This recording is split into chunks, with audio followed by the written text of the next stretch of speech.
আসসালামু আলাইকুম ভিউয়ার্স, আশা করি সবাই ভালো আছেন। যারা আমার চ্যানেলে এখন নতুন, অবশ্যই আমার চ্যানেলটিকে সাবস্ক্রাইব করে পাশে থাকবেন। চলুন, আমার ভিডিওটা আমি কী জন্য করলাম এটা। আমি যেহেতু ঢাকা সিটিতে ভাড়া থাকি, আর এই ভাড়া বাসা হয়তো 5তলা 6তলা।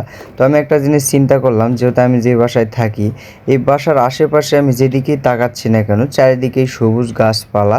তো আমি এই ভিডিওটা করতেছি এই জন্য যে বর্তমান সময়ে মানুষ শহরে থাকলেও কিন্তু গ্রামের যে একটা ফিল বা প্রাকৃতির যে একটা ফিল, এটা নেওয়ার চেষ্টা করে সবাই। এই জন্যই সবাই বর্তমান সময়ে যায়, যেখানে ভাড়া থাকুক বা নিজের বাড়ি হোক, ঢাকা শহর হোক, অন্যান্য যেগুলো শহর এলাকা আছে যেখানে গ্রামের কোনো মানে প্রাকৃতিক কোনো দৃশ্য নাই, তারা চায় যে অল্পতেই গ্রামের কিছু ফিল নিতে। যেমন ছোট ছোট টপ করে, আর এখানে গাছপালা বা ফলের বা ফুলের সব কিছুই গাছ রোপণ করে তারা গ্রামের ফিল নেয়। যেমন আমার সামনে দেখতে পাইতেছেন, এই যে একটা বাড়িতে, এটা কিন্তু 4তলার উপরে। এই বাড়িতে অনেক কিছু ফলের গাছ আছে।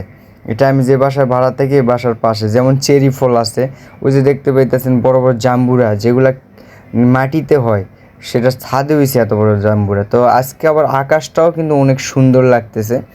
তো এর মাঝে আমি ভিডিওটা করলাম যে বর্তমান সময়ে ছাদ কৃষি, মানে বর্তমান সময়ে যে ছাদে যে একটা পশু পাখি পালন বা গাছপালা শখ করে টপে কিছু পালন করা, এটা একটা মানে বর্তমান সময়ে খুবই মানে জনপ্রিয় হয়ে উঠছে। তো দেখতে পাইতেছেন আমি যেগুলো ভিডিওতে দেখাইতেছি বাড়িগুলো, এগুলো 5তলা 6তলা, সবগুলো বাড়িতেই কিন্তু কম বেশি ফুলের গাছ বলেন বা ফলের গাছ বলেন বা যার যেমন এরকম গাছ তার রোপণ করে। যেমন আমি যে বাসায় ভাড়া থাকি, এই বাসায় দেখুন ছাদের মধ্যে, যে আমি আগে একটা ভিডিও দিছি, এই ভিডিওতে দেখতে পাইতেছেন কিছু আমের গাছ বা সিমের গাছ অনেক। আবার ওই ছাদে দেখেন ওইখানে কিন্তু অনেক গাছ লাগাইছে। তো এই জন্য আমি ভিডিওটা করছি। সবাই প্রকৃতির মায়ায় পড়ুন, ভালো থাকবেন, আর প্রকৃতি আপনাকে শীতল হাওয়া এবং ছায়া দেবে। ধন্যবাদ।